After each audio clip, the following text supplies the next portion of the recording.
Hi, Kathy Richards here with a little fitness insight on the topic of falls prevention.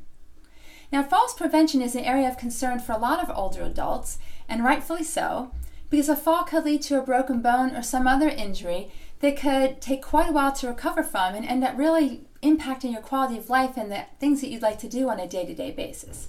And falls prevention sounds a lot more appealing than falls recovery. So when you're thinking about preventing a fall, you might immediately think about improving your balance, which is the number one strategy. One of the number one strategies for preventing falls is to have better balance. But the secret that you might not know about is that the best way to improve your balance is not in doing specific balance exercises like standing on one foot, but rather on doing an exercise that's even more about the foundation of balance, which is leg strength. So if you have strong legs, that is your number one way to have better balance.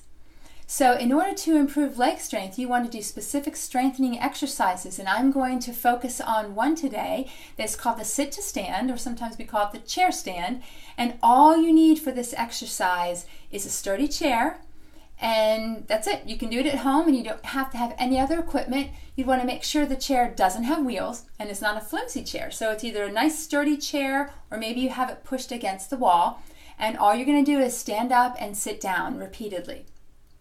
Now, before you even try it, you might want to kind of ask yourself, is this exercise kind of appropriate for me? And if you are pretty sure that you won't be able to get out of the chair even once, if you try, we're going to try to go up and you wouldn't be able to get up at all, it wouldn't be safe to try this exercise because we wouldn't want you to fall while you're trying to get stronger to prevent a fall, right? So we would want to talk to a fitness professional or get advice on one of the kind of exercises you can do while you're still seated and not getting up at all, because that would be an incremental way to get stronger. If you find yourself, when you go to stand up on a day-to-day basis, needing to push off of the chair with your hands, and you can get up, but you usually need a little help from your upper body, that's a red flag that you really want to increase your leg strength to be able to have good balance on an ongoing basis. If you know that you can just pop up from a chair without using your arms, you're probably already in really good shape. So let's look at these the mechanics of this exercise. So if I'm going to back this chair up, of course, here, because otherwise you wouldn't be able to see very much of me doing it. So if you're sitting in a chair and your arms are crossed over your chest, then you lean forward just a bit, stand up, and then sitting back down. Lean forward, stand up, and sitting back down. So that's the core exercise. Again, if you need a little help from your arms for the first couple of times you're trying it as you get stronger, then that might be the building block that you need to get stronger. But once you can do it without using your arms at all, that's fantastic. That's the best case scenario.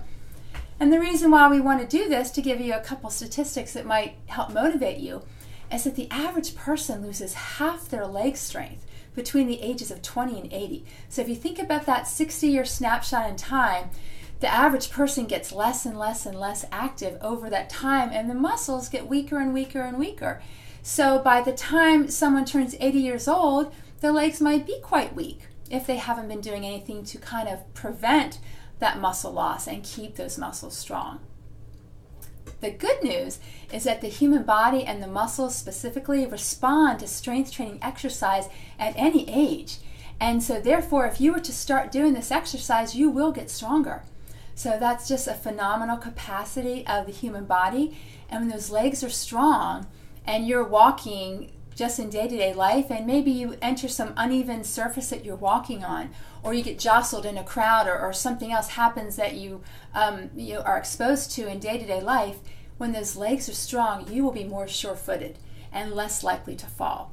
So again, to kind of recap here, building that leg strength is one of the most important foundational ways that you can improve your balance and prevent falls, so you can decrease that risk that a fall would happen to you. So I hope you found this information helpful, and I hope you'll find a way to incorporate this into your daily life. Perhaps just doing these exercises in the morning as you get ready for the day. Just stand up and sit down 5 or 10 or 20 times. I hope it's helpful, and thanks for listening.